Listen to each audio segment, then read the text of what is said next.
महाडच्या सावित्री नदीच्या रुद्रावतारानं अनेकांना गिळंकृत केलं।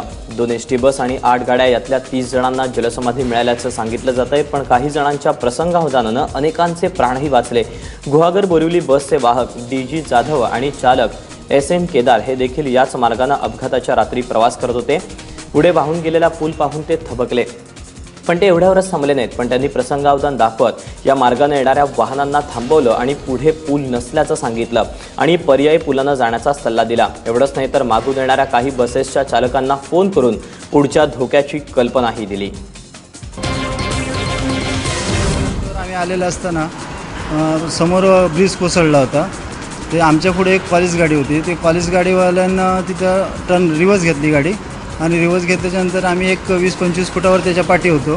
तर कॉलेजवाल्याच्या शेजारी होतं, त्याने सांगितलं ब्रिज तुटलं आहे म्हणून, आणि ते थोडीशी जागा होती त्या जागेतून निघून गेली आणि आम्ही जवळजवळ 100 मीटर गाडी रिवर्सला घेतलेली।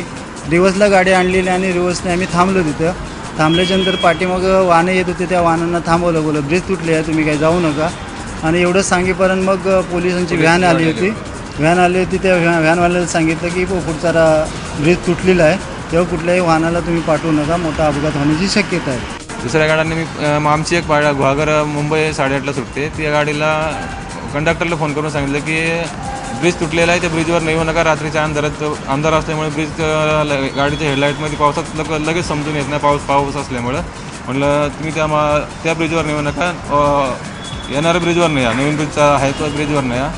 त्यांना कन्फर्म करून सांगितलं। मग त्यांनी बाकीच्या लोकांना सांगून गाड्या पाठीमागं नवीन ब्रिजवर आणल्या।